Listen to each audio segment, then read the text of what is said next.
This is Orson Welles, speaking from London.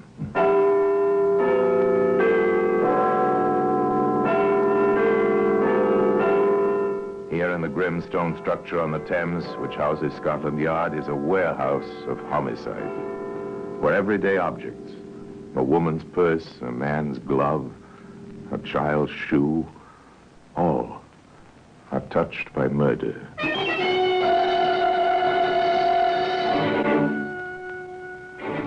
Now, this silencer was made to fit an army rifle, made for a killer, for striking unseen and unheard. In the dark, perhaps. Interesting little instrument, a scientific gadget to absorb sound, to change a sharp, cracking report into a muffled gasp.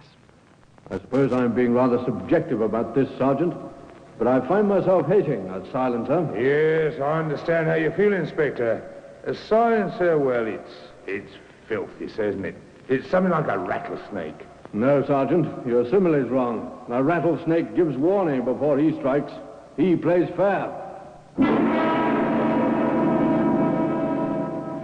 Today, that silencer can be seen here in the Black Museum.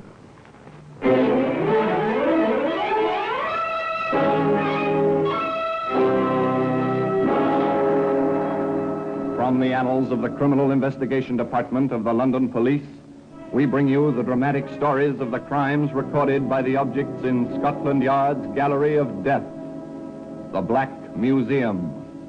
In just a moment, you will hear The Black Museum, starring Orson Welles.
Now, The Black Museum, starring Orson Welles.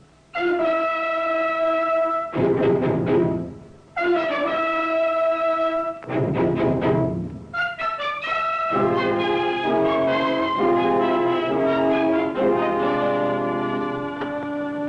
here we are, in the Black Museum. Scotland Yard's Museum of Murder. Here lies death, violent death, in many guises, the long history of a great number of very murderous deeds. On the shelves, on the tables, in the very air itself. Now, this elephant gun here, this was once used for hunting by a sportsman bred in the very best traditions. Later used to shoot a friend in the back. Ah, here we are, a silencer. Metal tubes within tubes, small and stubby, designed to swallow sound. There was a weapon, too, of course, but no one thought of a weapon or of a silencer the night Herbert and Josie Martin returned from a party to their new home in the equally new residential development in the suburbs of London. Oh, it was a fine party, Josie, but I don't mind telling you I'm dead for sleep. Oh, yes. Oh, I like the new neighbors, but business days are no time for housewarming. At the rate these new houses are renting, we'll be going to house parties for weeks on end. Might as well make up our minds to it. A man and his wife, tired in a pleasant sort of way, pleased at meeting their new neighbors and preparing for sleep. Normal, quiet, nice people in a new home, nothing spectacular. No hint of headlines. No thought of death. Sure the doors are locked, Herbert? Yes. Oh, dear, please pull down the blind, because if it blows up during the night, it'll flap out the window and wake us, like last night. Oh, all right. If you didn't insist on opening the windows from the top, Josie, the blinds wouldn't blow.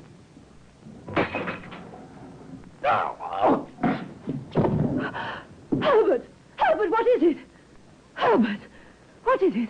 What's taken you? Oh! Oh!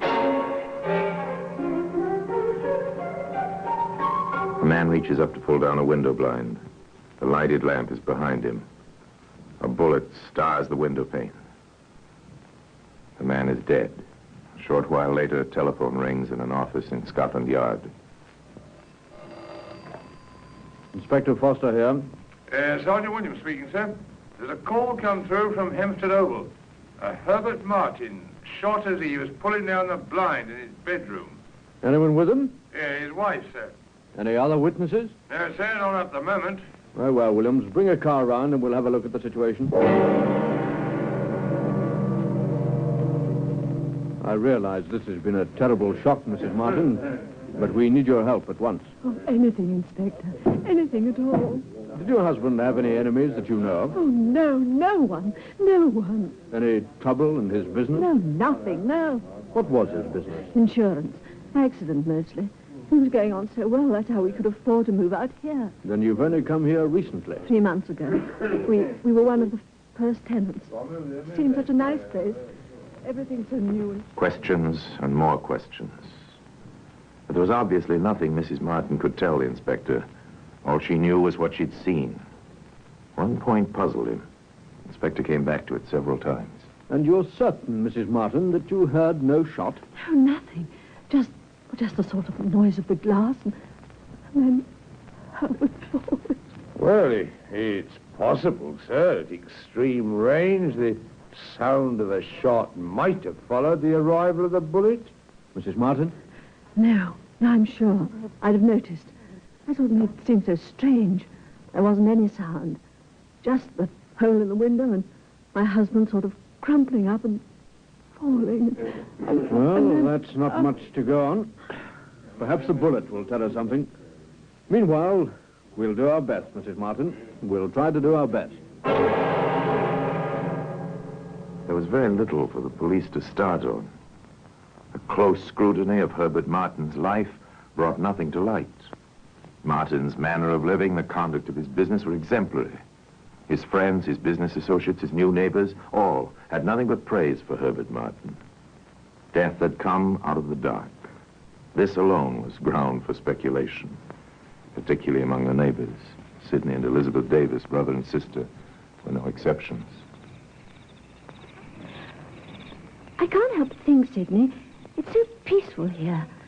And that poor man barely in his grave. Well, it is pleasant. Well, it would be if it... Only... Oh, do you suppose his poor wife will keep the house now? I doubt it.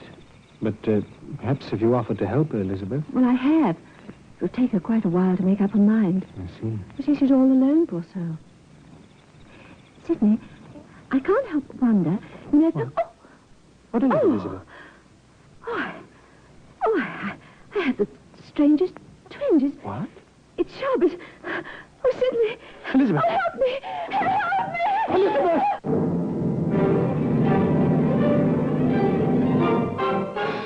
Death had come to Hampstead Oval once again. And you're absolutely sure you heard no shot, Mr. Davis? Absolutely, Inspector. One moment my sister was speaking to me about Mrs. Martin. The next moment she was dying in my arms. There was no sound, and only the blood. I see. Mr. Davis, do you know the people who live in this development? Nearly all of them. We felt rather like pioneers, I suppose, with the development being so new. We all became friendly. And perhaps you can tell me, are there any ex-servicemen living here? Yes, there are 2. Nice chaps. Wives and children, you know. May I ask why you inquire? Because the bullet which killed Mr. Martin came from an Arnie-issue rifle, and I suspect the same thing will be found true in your sister's case. If it is true, we'll have that much at least to go on. More, the markings on both bullets were identical. The same weapon had been used. Inspector Foster sent Detective Sergeant Williams visiting. Yes? Are you Thomas Larkin? I am. Excuse me, sir. I'm Detective Sergeant Williams, CID. Here are my credentials. Oh, come in, Sergeant. Will you come into the living room? I'll only keep you a moment, Mr. Larkin. I want to speak about the Martin and Davis murders. Yes, of course. Do you happen to have a rifle in your possession, sir? No, I gave all that up when I was discharged. If I never see a weapon again, it'll be too soon. I believe your husband is an ex-serviceman, Mrs. Goodson. Yes, he is. 5 years of service, 8th Army, under General Montgomery. I see. Now, tell me, did he by any chance retain any weapon when he left the service? No. Is there any weapon in your house that you know of? Yes. Oh. A Webley. Oh, really? Well, frankly, my husband insists we keep it. He's got a license for it, but it frightens me half to death just to have it in the house. What with the children around and all. Oh, Sergeant, are all of us in danger here? Oh, you needn't worry. Don't you have any idea who or what may be behind these dreadful shootings?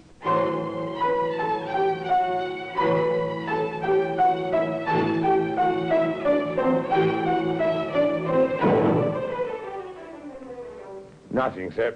I drew a complete blank. I rather thought you would. Incidentally, pathology found the Davis bullet and ballistics reports it's identical with the one they recovered from Martin's body. Well, whoever he is, he's a fabulous shot, sir. And he uses a silencer. That's the only explanation I have for the absence of sound. Not very much to go on. Inspector Foster here. This is Mrs. Thomas Larkin, Inspector. My husband and I live on Hempstead Oval. Yes, Mrs. Larkin, I know. What can I do for you? Well, Mr. Larkin and I have called a meeting at our house for this evening. We hoped you and Sergeant Williams could be with us. What's the purpose of your meeting, ma'am? Oh, the entire development is living in fear, Inspector. We want to try to find some way to protect ourselves. We thought you might have some advice to offer. I'm somewhat doubtful about the advice, Mrs. Larkin, but Sergeant Williams and I will be at your meeting. Have you set a time for it as yet? They came that evening to the Larkin living room. Inspector Foster waited in the hallway with the Larkins. Is everyone here, Mr. Larkin? I think so, sir. Mr. Munden said he'd be over. His wife wanted to stay with their little boy. Well, he's the only one missing, then. Yes, that's right. How did you reach these people? By telephone? It's not much trouble to do that. We're all on party lines. I see. Someone's at the back door, Tom. Must be Monday. I'll get it. If you'll excuse me, Mrs. Larkin. Yes, of course. Go ahead, Inspector. Funny, coming to the back door. I told his wife particularly about the front door and the precautions. No matter. At least I don't believe it will matter. Here we are. Hello, Monday. Glad you could make it. Sorry I'm late, Larkin. I rather thought the back way would present less opportunity for this unknown marksman to... Monday, good grief. Shut that door, Larkin. You're a perfect target yourself standing there. Today, that silencer can be seen here in the Black Museum. In just a moment, we will continue with The Black Museum, starring Orson Welles.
And now we continue with The Black Museum, starring Orson Welles.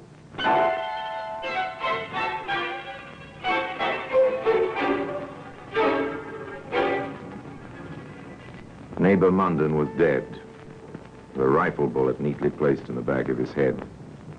The silent marksman was another story entirely. Who he was, where he was, why he struck, were the unanswered questions which Inspector Foster had to face as he stood before the terror-stricken residents of Hempstead Oval. All I can say is that the police are doing anything and everything to find this killer. And in the meantime, Inspector? I'll answer that. In the meantime, we can all be picked off as my sister was, or Martin, or Munden. Yes, he's right, Inspector. I, for one, won't leave my children open to the risk of being orphaned, or worse. Oh, no. Oh, no. Moving away, giving up your homes, won't find a murderer. I'm asking you, all of you, to do something quite difficult under present circumstances. I want you to stay here for another few days. Be patient. Remain indoors at night. Stay away from doors and windows. If it's possible to find him, and that is always possible, we'll do it. I promise you this, that the entire machinery of the London... They watched him, the good neighbors of Hempstead Oval, with doubt and fear in their eyes. What they did as Inspector Foster asked. They stayed in their homes and waited. The welcome light of morning found the inspector and his sergeant with Tom Larkin in the kitchen of his home. You're about the same height as Munden, aren't you, Larkin? Just about. Good. Sergeant? Yes, sir? Set up the transit here where Munden was standing when he was hit and adjust its height to Mr. Larkin. Very good, sir. A surveyor's transit in my kitchen? I don't understand, Inspector. You will shortly. Almost ready, Sergeant? Yes. The men worked quickly, methodically. The transit was set up, the lens of its telescope facing the open back door. Inspector Foster adjusted the eyepiece and then slowly scanned from lintel to lintel through the open doorway. Back he moved the instrument, adjusting it vertically as well as horizontally, turning the brass thumb screw carefully, precisely. Stepped away from the transit. That seems to be the best possibility, Sergeant. See for yourself. Thank you, sir. Yes, it lines up well. The angle seems to be about right. Shall we have a look at it? Yes. Yes. Care to come with us, Larkin? Yes, I would. There's a tree out there with a clear line of fire right through your back door. The distance seems to be about 500 yards. So that's what the transit was for. Exactly. Let's go, shall we?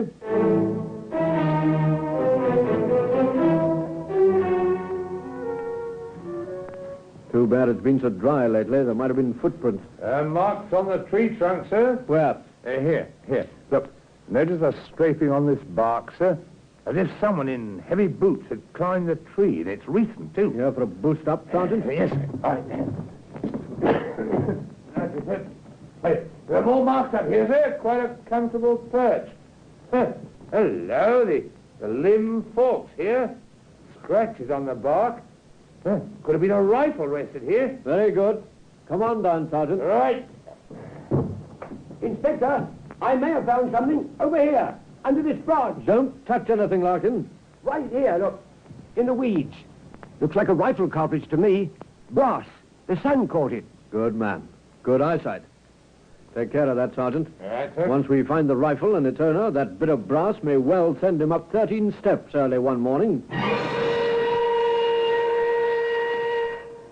Starting from nothing, the facts were coming together one by one. In the quiet office at the yard. The boot marks on the tree trunk, Sergeant. They were rather close to the ground. I noticed your first jump was at least 2 feet higher. Yes, I wasn't carrying a rifle, sir. No, but a man of average weight in good condition would have made markings closer to yours. I'd say this fellow was either very heavy or not exactly young. Or past middle age, at least. The beginnings of a description. Either military or hunting experience to be able to shoot like that at night. The beginnings of a background. Whoever it was must have lived in that area for some time to know the position of that tree in relation to Larkin's back door. Start a quiet house-to-house check, Williams. Very good, sir. Have the men watch for anyone who fits these points. Yes, sir. Then find me a detailed ordnance map of Hempstead Oval. The builder or the renting agent will have one. We found one sniper's perch. I'm curious about the other.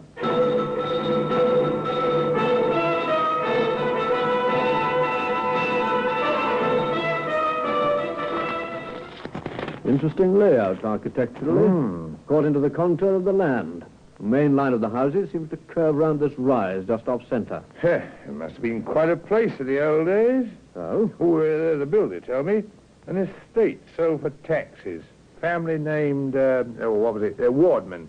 Old line. The grant went back nearly to the first Queen Elizabeth. History. Fascinating. Any more? Yes, quite a talkative fellow. Seems the land was sold on condition that the sole survivor of the family be given a house rent-free for the rest of his life. And this person is still there? Seems to be. He's an elderly gentleman. Keeps very much to himself. This is his house here, on the end of the main line. I see. Now then, this would be the Martin place, and This, the Davis. Yeah, that's right, sir. The Martin bedroom and the Davis porch face the same way along that curve of the hill. Yes, that's it, sir. It seems they didn't originally intend to build on the hill, but they've started a new house right here. The fellow sketched it in for me. The demand's been very high. Wouldn't mind living there myself. After we get this killer, eh, Sergeant? Oh, yes, sir, after. Pass me that ruler, William. Right. Thank you. See here, Williams. The Martin window and the Davis porch are in direct, clear line with the new building. I wonder now. I assume the contractor isn't working his men at night. I wonder now.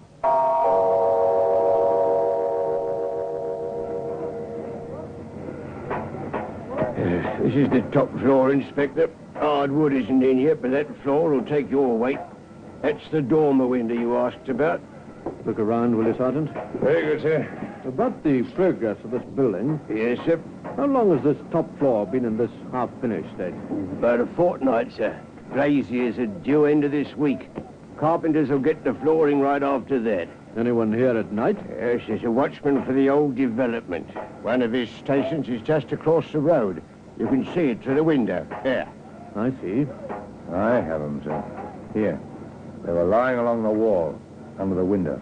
Now, who'll do this? 10-penny nails in the windowsill. Someone will catch it for this. No doubt someone will. Someone put those nails in to help steady a rifle. The same someone who left those 2 brass cartridge cases behind him.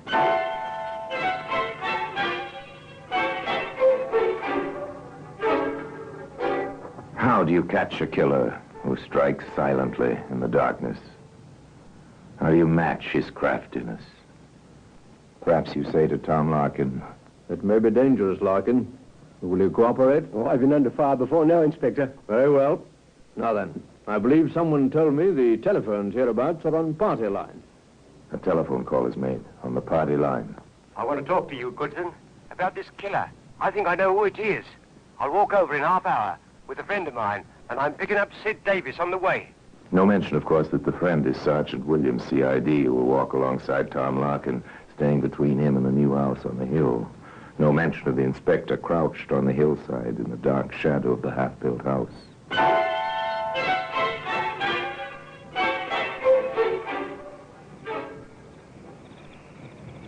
So, you're certain the men know the orders, Mason? Yes, sir. Let anyone into the cordon, but no one gets out, except the watchman. Very good. Now, let's see. Yes. Time Williams and Larkin were starting on the walk. Let me have the glasses, Mason. Through the night glasses, the inspector watched. Almost half a mile away, two men left the Larkin house, started slowly along the road. On the hillside, a shadow slipped quietly toward the half-finished house. The inspector whispered. Hear that? Not a sound now.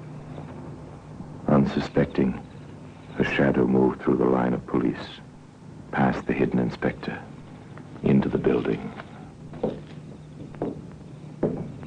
Come along, Mason. He's gone into the house. Into the empty building. Empty, except for a killer, climbing steadily. No lights. Only the vague outline of the unpainted banister and the clean smell of new wood. Suddenly, the footsteps ahead stop. The inspector and his companion pause at the head of the stairway. The glassless window shows the night sky bright with stars. A black shadow kneels at the sill, places a long, heavy object between the two 10-penny nails. All right, Mason, take him. I said, no. Please don't take me. No, I have a right here. Better than anyone. I have a right. You're being taken in charge for murder. I must warn you that anything you say may be taken down in writing. Never mind, Mason. He doesn't understand. Yes, sir. You're Philip Wardman, aren't you? Who are you? You seem to be a gentleman. My name's Foster. Why are you here in this empty building, Mr. Wardman? I have a right. This is my land. My family's land. They told me when I sold it for the money I could go on living here. I build houses, brought strangers. I'm driving them out. I'm hunting them out, as I hunted in Africa. And you were a boy. It's my right. I came to live on my land. Trespassers, there's a law. There's a law, too, Mr. Warman, about rifles like this. And silencers. Silencers. I'm a good shot. Pick them off like quail.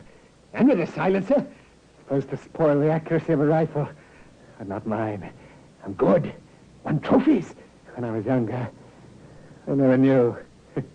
I never knew. All right, mister, take him downstairs. You were an excellent shot, Mr. Warman, even with a silencer. And today that silencer can be seen in its place here in the Black Museum.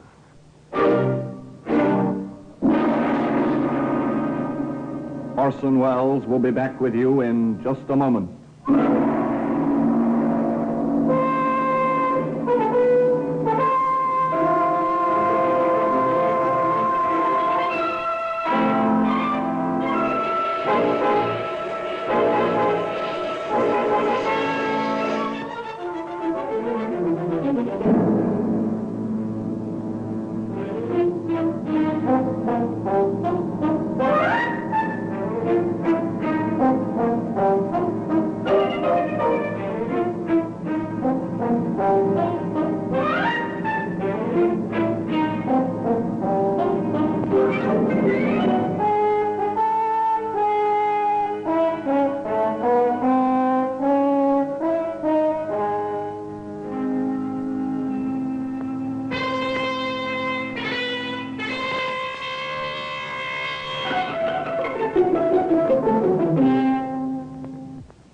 Now here in person is Orson Welles.